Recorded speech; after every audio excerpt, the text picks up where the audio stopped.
The criminal career of Thunderbolt Dobney began on a foggy November evening outside the Waxwork Museum. Thunderbolt had never thought of himself as a criminal. He was a mild and scholarly youth, but he was a passionate collector of curiosities, and for some days now he had been filled with desire for the odd-shaped lump of lead belonging to Harry Fitchett, a boy in his class. Finally, after much bargaining, he had persuaded Harry to swap it for a length of slingshot rubber. The exchange took place under a hissing gaslight by the waxworks entrance. "This is stolen property, this lead," said Harry. "It came off that old statue of King Neptune outside the Lamb and Flag. You remember." The knowledge that he was holding a piece of criminal history added to Thunderbolt's pride. Harry ran off, twanging his length of rubber at the legs of passers-by, and Thunderbolt dropped the lead into his pocket with a guilty thrill. The others, meanwhile, were gazing up at the poster advertising the latest attraction at the waxworks.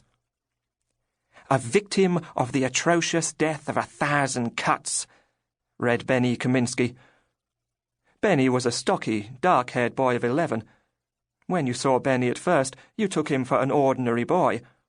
When you'd known him for half an hour, you were convinced he was a genius. When you'd known him for a day, you suspected he was the devil, but by then it was too late. You were drawn in. Everyone who knew Benny was drawn in because he was less like a boy than a whirlpool. The New-Cut gang were proud to follow him. Thunderbolt peered at the poster Benny was looking at. "Ah, I read about that in the encyclopedia," he said. "What they do is, they tie him up and slice bits off him with a razor. They start at the feet and work up. Takes hours," he added enthusiastically, pushing his glasses up with a grimy finger. "Well," said Bridie, "are we going in or not?" Bridie Malone was red-haired and red-tempered, and at least as fierce as Benny. Everywhere that Bridie went, her little brother Sharky Bob came too. He was a placid and benevolent child who would eat anything, and often did. The others didn't mind having Sharky about, because they'd often won bets on his ability to chew up and swallow dog biscuits, champagne corks, fish heads, and anything else the sporting citizens of Lambeth offered him. He was plucking at Bridie's sleeve now. "Dippy's selling chestnuts," he said. "I seen him just now. I likes chestnuts," he added helpfully. So did they all. The death of 1,000 cuts forgotten, they streamed across the road and around the corner to Rummage's Emporium, where Dippy Hitchcock had set up his hot chestnut stand. Rummage's Emporium took up several shop fronts. It was the biggest store in Lambeth, and the windows were blazing with light and streaming with condensation. Old Dippy was selling some chestnuts to a customer who'd just come out, and he greeted the kids cheerfully. "Free penn'orth, please, Dippy," said Benny. He had earned a shilling earlier that day by holding some horses for the Thompson brothers, removals, funerals, and seaside excursions. You got 16 chestnuts for a penny, so that would mean 12 each. The kids stood around Dippy's little stove to eat them, fishing the smoking nuts out of the triangular twists of paper and rolling them between their palms to loosen the skin. "You been to the waxworks, then?" said Dippy. "I'd like to be a waxwork." "They don't make waxworks of hot chestnut men," said Thunderbolt. "Only kings and criminals and people like that."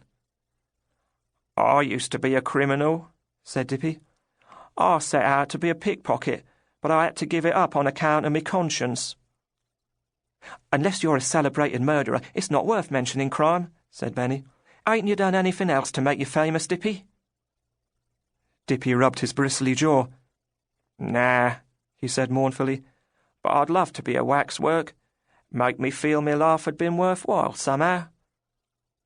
Another customer came out of Rummage's and bought a pennyworth of chestnuts, paying with a sixpence.